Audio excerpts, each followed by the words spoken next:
हरे कृष्णा, राधे राधे। साल 2023 में बड़ा इतवार अर्थात महारविवार 24 सितंबर 2023 को है। यह व्रत भगवान सूर्य देव को समर्पित है। तो आइए श्रवण करते हैं बड़का इतवार की कथा। बहुत पुराने समय में एक बुढ़िया एक नगर में निवास रहती थी।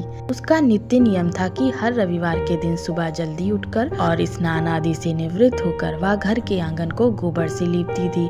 उसके बाद उसका नियम था कि पहले सूर्य भगवान की पूजा करती थी, तत्पश्चात भगवान को भोग लगाने के बाद ही भोजन करती थी। उसका जीवन यापन बहुत मजे से हो रहा था, क्योंकि सूर्य भगवान की कृपा से उसे कोई कष्ट नहीं था। बहुत ही कम समय में उसके ऊपर लक्ष्मी माता की कृपा हुई और उसने काफी धन अर्जित कर लिया।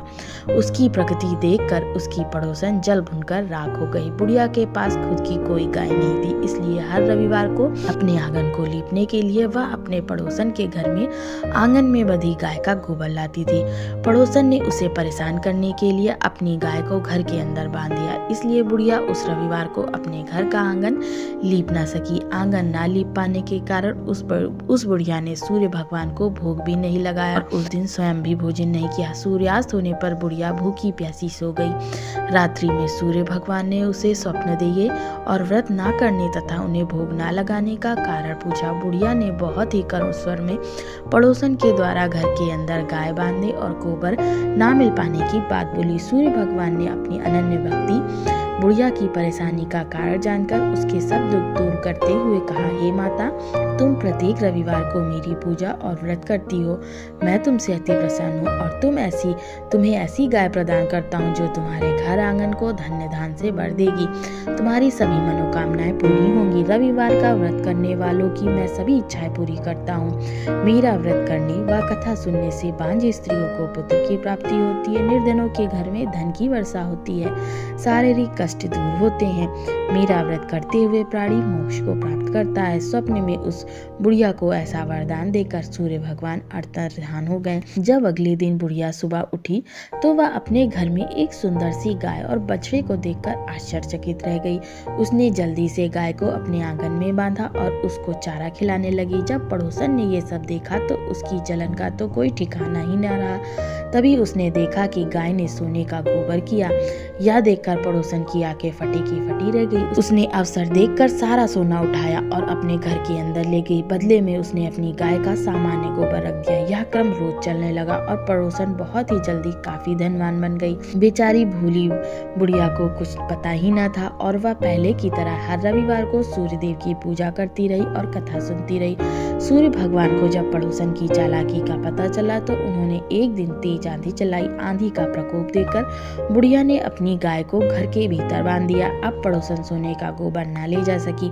सुबह उठकर बुढ़िया ने सोने का गोबर देखा तो बहुत आश्चर्य हुआ। उस दिन के बाद बुढ़िया गाय को घर के भीतर बांधने लगी।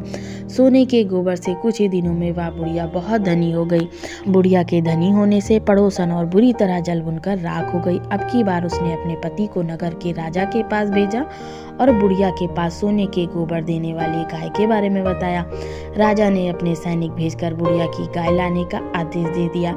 सैनिक बुढ़िया के घर पहुंचे। उस समय बुढ़िया सूर्य भगवान को भोग लगाकर स्वयं भोजन ग्रहण करने वाली थी।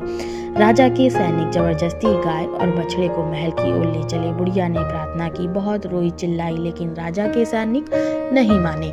गाय व बछड़े के चले जाने से बुढ़िया को बहुत दुख हुआ। उस दिन उसने कुछ नहीं खाया और भूखी प्यासी सारी रात सूर्य भगवान से गाय व बछड़े के लौटने के लिए प्रार्थना करती रही। गाय देखकर राजा बहुत खुश हुआ। सुबह जब राजा ने सोने का गोबर देखा तो उसके आश्चर्य का ठिकाना न रहा।